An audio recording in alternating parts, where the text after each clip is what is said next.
With my noob psychic powers, I foresee crits, and a lot of mages.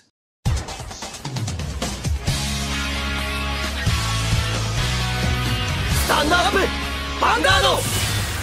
Hello card fighters, and first off I want to wish you a very happy Christmas and a happy Hanukkah and whatever you're celebrating this time of year, cause currently, as releasing this video, it's 25 December, it's Christmas, and also it's a very special day as it's my birthday. Yeah, I've been born on Christmas, so yeah. But so it's a little bit of celebration for myself. We're going to cover one of my favorite clans in Vanguard to date, and also one of the clans in this set, and that's Oracle Think Tank. And Oracle Think Tank got some interesting support. They got a lot of support because they also got the trial deck. So there's a lot of cards we're going to need to go over. They got mages, they got witches, they got vanilla cards, they got overall normal support. So without further ado guys, let's jump into it. Alright, first off we've got the normal vanilla cards, and we start off with the starter. This Lozenge Magus, it's a reprint. Love the design, but sadly it doesn't add anything, so I'll give this one star as seen as we already have one. Then next up we've got another reprint for the trial deck, and it's the Perfect Guard. This is the normal Perfect Guard, and it's exactly a double duplicate, so once again 1 star for this one. Then lastly of the normal vanilla cards, we've got this new vanilla, and this is a little bit interesting. It's a 12k grade 2 with no shield. And this is odd in the sense that it has no shield for Protect clan. Usually the vanillas in the Protect clan have more shield and less power. This one has more power and no shield. A lot like the Excel one. But the interesting part about it is it does fix the issue that Oracle Think Tank has to deal with, and it's early rush. If you can write this thing, early rush against something like Nova Grappler or Aqua Force is a lot easier to guard as soon as they hit 9Ks, and this is 12. So that's really good. But on the rear guard it doesn't really add anything, as since you want to make 15k numbers to go well with your 8ks, and it also doesn't do anything for engine. So I'm a little bit on the fence about this one, so I will give it 3 stars for now. Maybe it will make it to the cut, maybe it won't. It depends on how it will properly function within the decks, and we have to see the result from Japan and anybody else for that matters. Also, I glossed over the triggers, now that I remember. We've got basically reprints, so that's a little bit sad, but also understandable, as seen as if we got an extra set of triggers. Oracle Think Tank can then run 12 crits, and that wouldn't be that great for the game. So they gave us the same triggers, but with the reprint, and some of the arts are really looking great. I'm looking at you, Psychic Birth. So I will give these one a pass, and I will give them 2 stars for now. Except you, Oracle Guardian Erikk. You had one job. You had one job. Alright, so moving on. The normal cards that we got for this set. And the first one we're going to talk about is Wheel Crane. And this grade 1 has the ability, Auto Rearguard Circle. When you draw a card, cost, put this into your soul. And 2 of your rearguards in the front row get power plus 10k until the end of turn. Does not activate for drive check nor put. The sad part about this card is it's a 6k grade 1.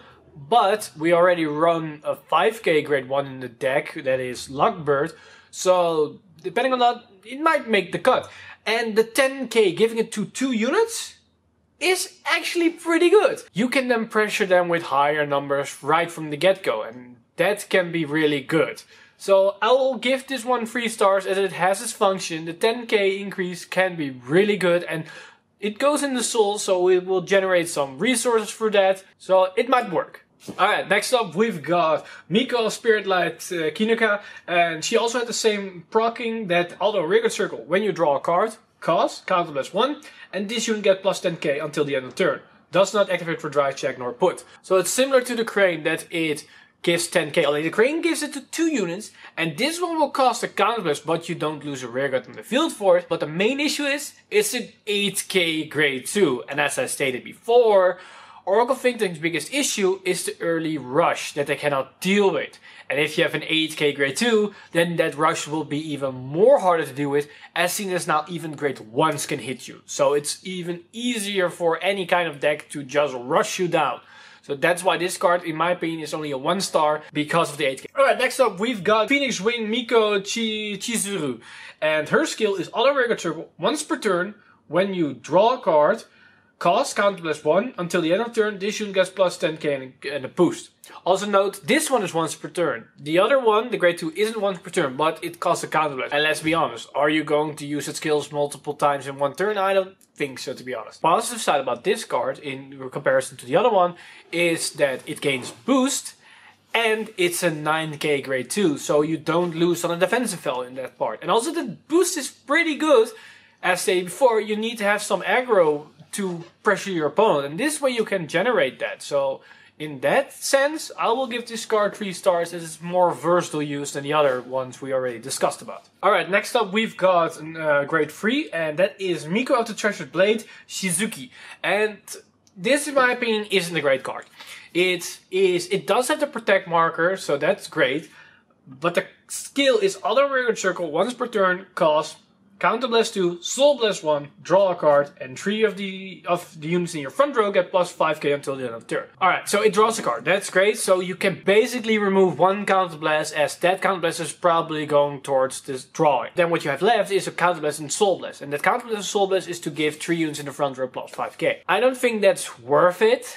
And also the fact that you need to call it the rearguard circle to have its skill effective. So it is a dead card on the Vanguard circle. And I overall don't think that using Counter Blast and Soul Blast for 5k on the front row is that valuable. And also the initial cost is Counter Blast 2. And how many times can you use that? So in that regard, I give this card 1 star, as I don't see a fit in any kind of deck. Maybe a budget build, but that's anything that you can think about. Alright, next up we've got Disregard Monkey. And to be honest, we can disregard this card immediately, as it's just a terrible card. It has the skill Auto Guardian Circle when placed, cost Soul Blast 1, and this unit gets shield plus 10k until the end of battle. This reminds me of the vanilla card, the 15k, 7k power, 50k shield. Only this one can become a 20k shield, but it costs a Soul Blast. And it's basically 5k shield more for a Soul Blast if you compare it to the grade 1. And nobody really run that grade 1, and adding 5k on top of the shield value, but you need to cost a Soul Blast, nobody's gonna run it for that. No, they're not. So 1 star, let's disregard this Disregard Monkey. Alright, moving on, we got Crescent Magus. So her skill is auto, when it's put into your trigger zone, if your Vanguard is a grade 3 or greater, cost Soul Blast 1 and Counter Charge 1. So basically what it means is that you can, when it's drive checked, you can then change the Soul Blast into a Counter Charge. And with all the new skills that work with Counter Blast, and believe me, Counter Blast is going to be used way more than it did in the past, you need the extra Counter Charge. And with the deck manipulation that you have in Mages, but also in the overall support with CEO Amaterasu and Imperial Daughter and whatnot, you can tag this in any kind of deck, and it works. But the problem is it's limited in the way that it needs to be drive checked. You need to have Soul, and you need to be on a grade 3 Vanguard. So early game, when you drive check this thing, it doesn't do really anything. And granted, mostly early game you probably don't have used any Counter Blast, but you can. So depending on the scenario, So I'll give this card 3 stars. It works with Magic, but I think it's a little bit impractical in comparison with Gemini. I think Gemini is a way easier card to use, but this one, when you use the counter charge, you keep the unit, you can then call to the field. Alright, next up we got Miko of Elegance, Fumino. And this is one of two set cards that have this particular skill. And the skill is Auto on Vanguard Rearguard Circle. When placed, cost Soul Blast 1. Look at the 5 cards from the top of your deck. Reveal up to 1 grade 3 from among them. Put it on the top of your deck. Shuffle the rest of the cards you looked at. Put them on the bottom of your deck. And this unit gets plus 2k until the end of the turn. So it becomes a 10k attacker. Alright, so this is an actual pretty decent card in the fact that you can fetch your grade 3s. And Protect is all about rewriting your grade 3s. And a lot of other Protect lands have their grade 3 searchers. Now we also in OTT got one. But the problem with this one is that it doesn't really fetch it. It lays it on top of your deck. So if you have no other way to draw it, your opponent knows what your dry check is, and they can then easily say no guard as soon as they know there's a grade 3 in your next dry check. So, depending on that, I don't know how I feel about it. What I do think about it is it's decent in the fact that it's a grade 1, so if you call to the rearguard or Vanguard circle early game, you might fix your right chain, as since you might not have a grade 3. So that's pretty good, and in that regard I will give it 3 stars. It can fix your grade 3s, it can fix your right chain, it can get them to hand, it can also put them on top and then you can draw them with any other card skill. So depending on how you want to deck manipulate, it can function. We also got the grade 2 variant, and that is Battle Sister Chouquette. And she basically has the same skill in Counterblast, Vanguard, Rearguard Circle, when placed, cost Soul Blast 1.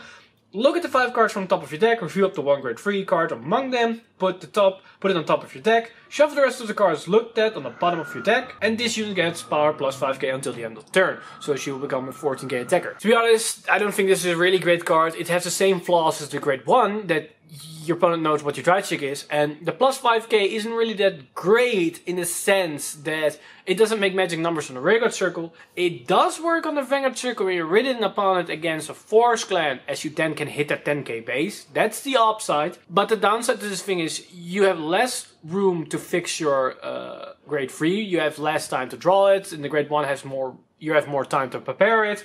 Grade 2 doesn't. I think this skill is a more grade 1-esque kind of skill than a grade 2. In that regard, I give this one 2 stars, and the grade 1 3 stars, as it makes them more fit for a grade 1 skill. Now we're going to the last card of the generic support, and that is Oracle Guardian Bia.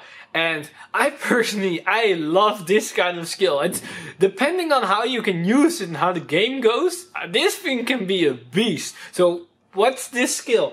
Alright, her skill is auto Rearguard Circle. When it attacks, this unit gets power plus 2k until the end of the battle for each card in your hand.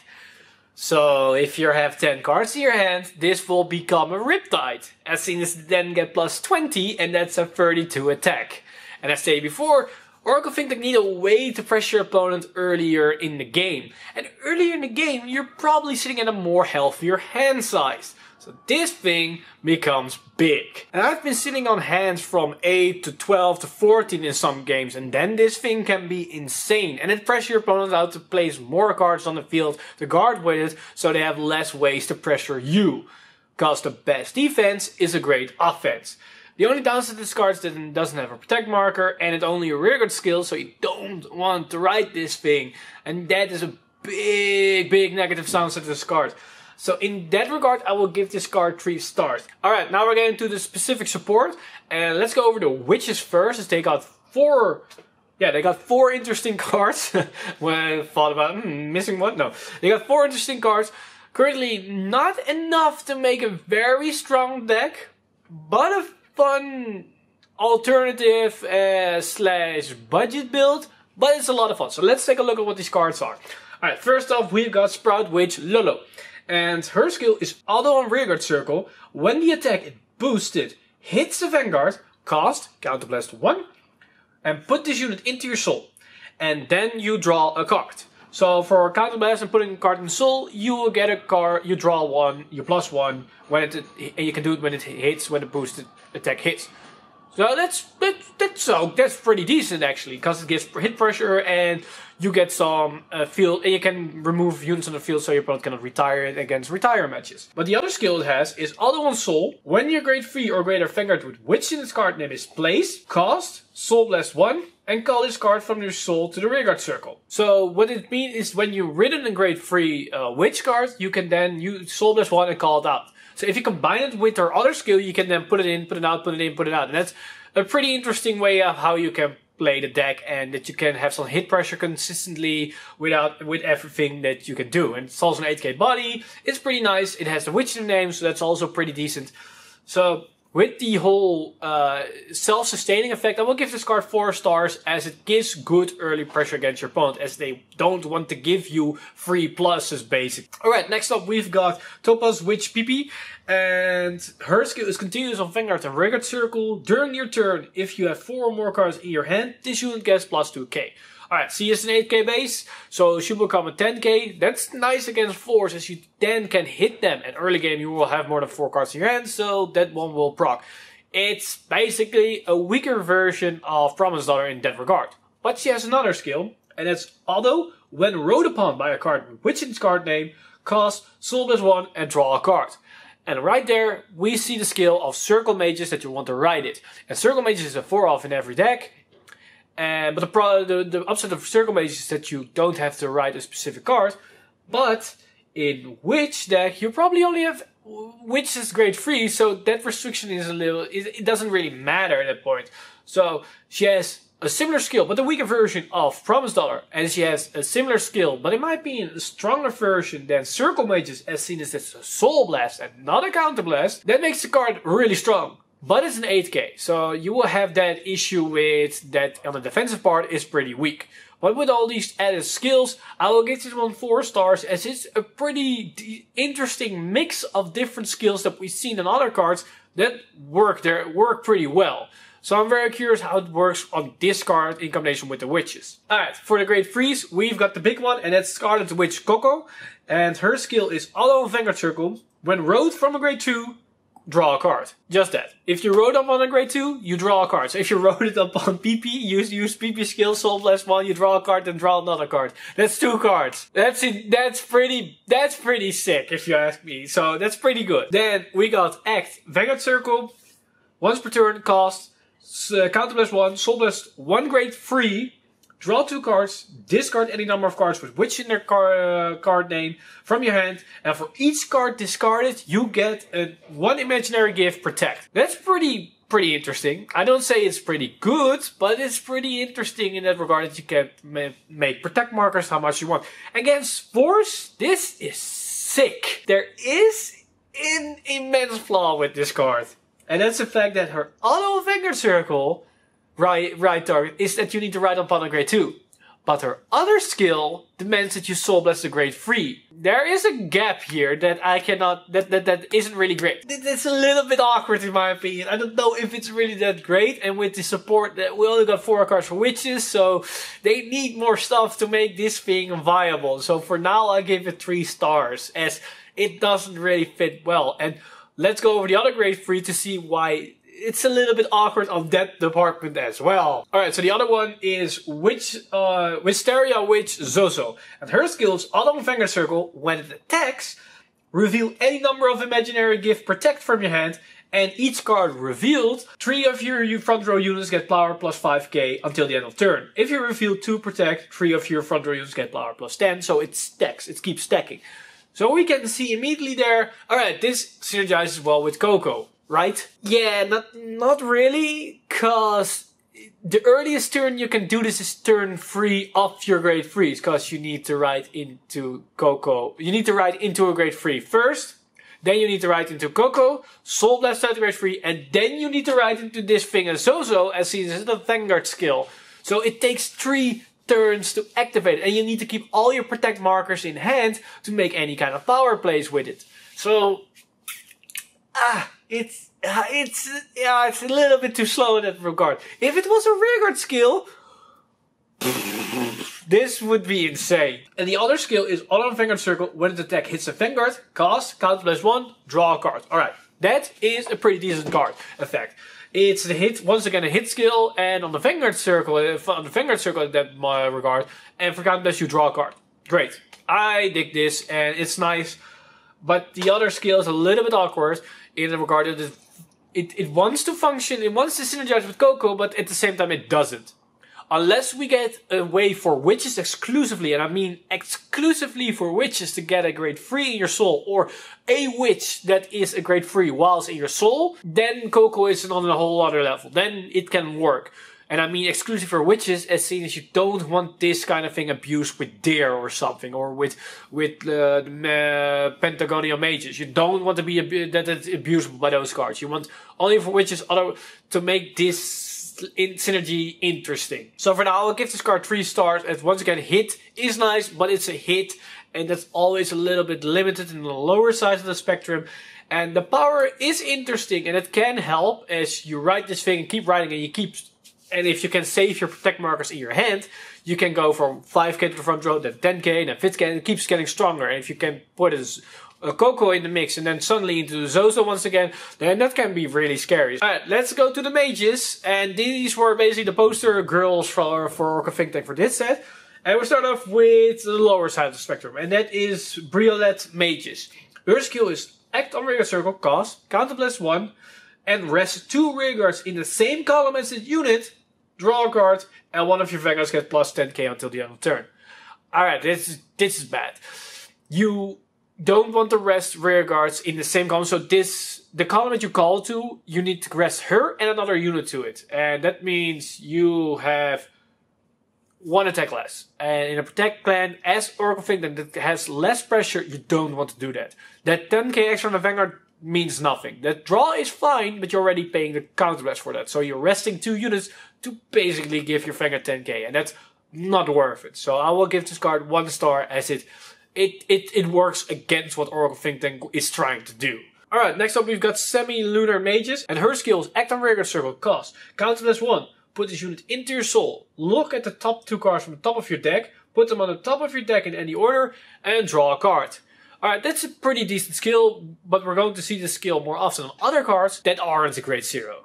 And because this is grade 0, I don't think you're gonna run it. So in that regard, I'll give it 1 star, because I don't believe anybody's gonna run this card over anything else that Oracle Think Tank has to offer. Alright, next up we got Rhombus Magus, and her skills act on rearguard circle. When it attacks, if you have a Vanguard with Magus in its card name, until the end of the battle, this unit gets power plus 5k, and if that Vanguard is a grade 3, your opponent cannot intercept. Pretty good. And it also gets 5k, so it's a 40k attacker on its own. High power attackers is always nice in Oracle Think Tank, so you can hit anything whenever you want. It's a great card, so I will give this one 4 stars. Alright, next up we got Ripis Magus, and she has a skill on a rearguard circle. When it boosts, if you have a Vanguard with Magus in the card name, this unit gets plus 5k power until the end of battle. And she will become a 13k booster. And 30k plus 14k is 27. That's a high magic number you're hitting together with Rhombus Magus. So, very nice number indeed. So I will give it 3 stars. It's a good card, but it doesn't really do anything revolutionary or something. So 3 stars for this one. Alright, next up we've got Cuore Magus, and her skill is Auto Vanguard Rearguard Circle. When placed, look at the 2 cards from the top of your deck and put them on the top of your deck in any order. When written on Lozenge Magus, activate this ability in any order if you wish. So what they're meaning with this one, if you're written on top of a grade 0 that states, when written upon, draw a card, you can either resolve this one first, or you want to resolve your grade 0 cards first, as they proc at the same time. And in cards with Vanguard, when 2 skills are on standby at the same time, you as a player can then decide which you want to resolve first. So in this case, you probably want to resolve this one first, as you can manipulate the draw that you then are going to draw, and you also know what your drive check is going to be. Also, this is basically an upgrade for what Farfel Magus was. So in that regard, I will give this one 4 stars. I believe for Farfel Magus, I give this one also 4 stars. But Farfel Magus has the upside that you can put it to bottom deck, so if you don't want to see it anymore, you can put it away. This one allows you to see the top 2, but because you can see the top 2, you have more ways of knowing what's going to happen, and you can then therefore have more insight on what your drive checks are going to be. Farfel Magus doesn't really do that at the moment that you put the card bottom deck. Alright, next up we've got another grade 1, and oh boy, this card is insane. This is Tetra Magus, and her skills all on rearguard circle. When placed, if your Vanguard is a grade 3 or greater, cost, counterblast 1, draw a card, reveal up to 1 critical trigger from your hand, and put it on the top of your deck. Oh boy. This card is insane. You can basically just force crit triggers the entirety of the game. It does cost you counterblast, and I said before, counterblast is going to be an issue in this deck with all the other cards. So it's limited. It's also great that it's limited to that your Vanguard needs to be grade 3, so you cannot use it early game. This also means that you're losing out on early game pressure when you're running this card. So depending on the scenario, it can have a good side or can have a bad side to it. But I think this card's overall really, really strong. I have 5 stars. 5 stars. Alright, next up we've got Stellar Magus. And her skill is continuous rearguard circle. During the battle, is boosted, this unit gets power plus 2k. So when boosted, she becomes an 11k. And together with the 13k booster, for example, it's 24. And 24 is a good number against a 9k Vanguard, a 9k Rearguard, or just anything in general. So that's a nice interaction. Her other skill is Auto Rearguard Circle. When an attack hits a Vanguard, you may put a card from your hand onto the top of your deck. So another way that you can manipulate your drive check, you can put a heal on top, you can put a draw on top, you can put a crit on top, whatever you want, but it needs to hit. So it can be really good, but it can also be really bad. So I will go in the middle part with it and I give her 3 stars. Alright, next up we've got Hexagonal Magus, and this is an insane card from the Trial deck. First off, one of her skill is Auto Rearguard Circle. When placed, cost counter +1, soul +1. Look at the top 2 cards from the top of your deck.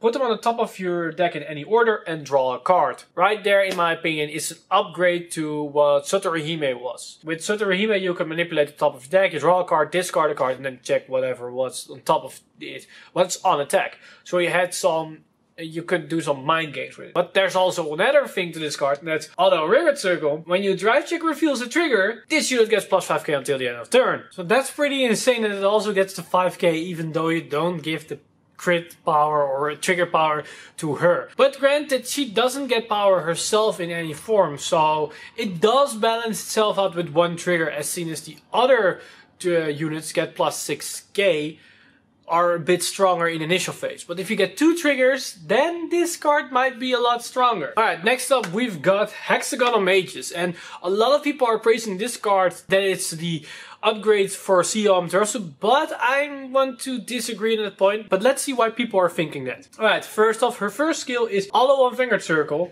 When placed, cost counter +1. Look at the 2 cards from the top of your deck, put them on the top of your deck in any order, and then draw a card. So it's similar to the CEO Amaterasu skill that you draw one, then check it, and leave it on top or bottom. This one first checks it and then draws it.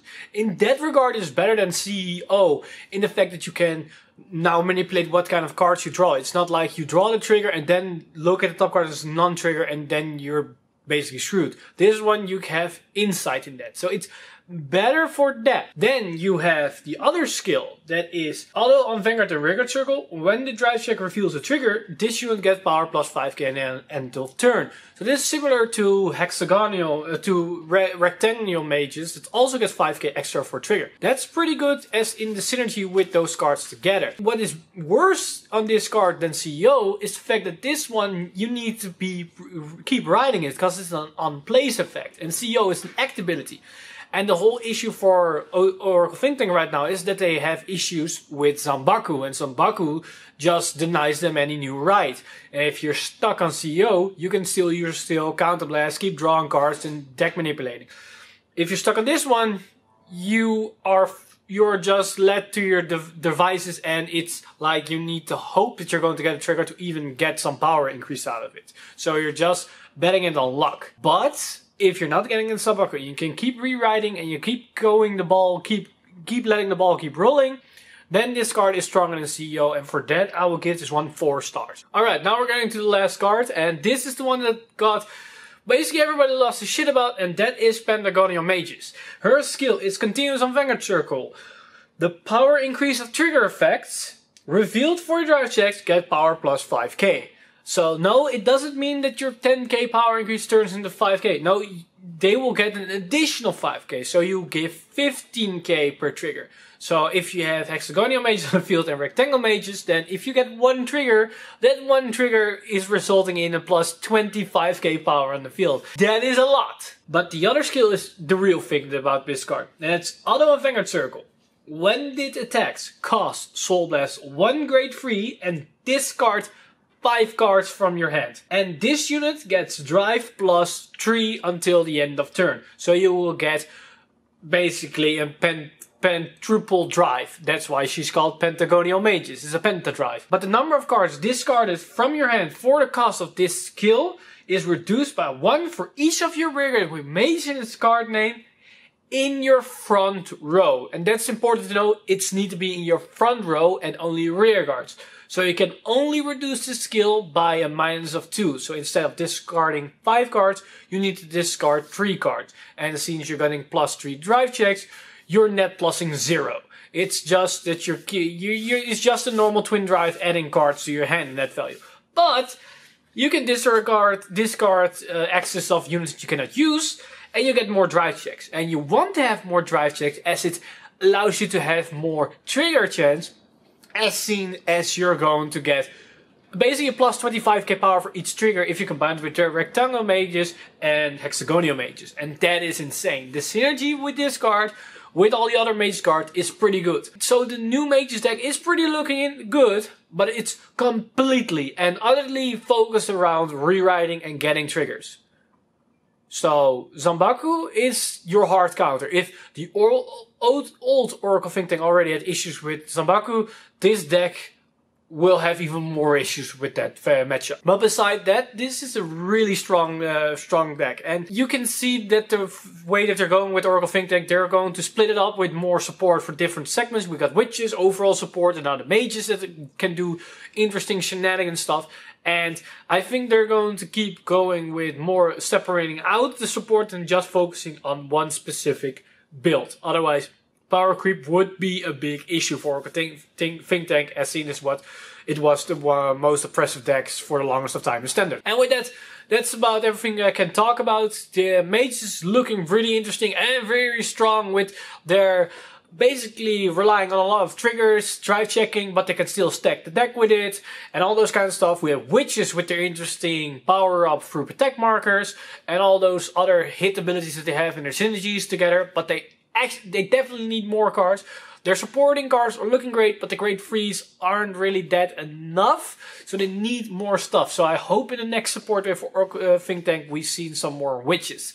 And we got some overall interesting stuff. And I think that's everything that I can cover today for Oracle Think Tank. It's probably a long video already by itself. So yeah, let me know in the comments down below what you think about the support Oracle Think Tank got. And otherwise, guys, I wish you guys a Merry Happy Christmas, Hanukkah, or whatever the holidays you're celebrating right now. And I will see you guys tomorrow when we're going over the Narukami stuff. I'm Mr. Time Leap, and I see you guys in the next one.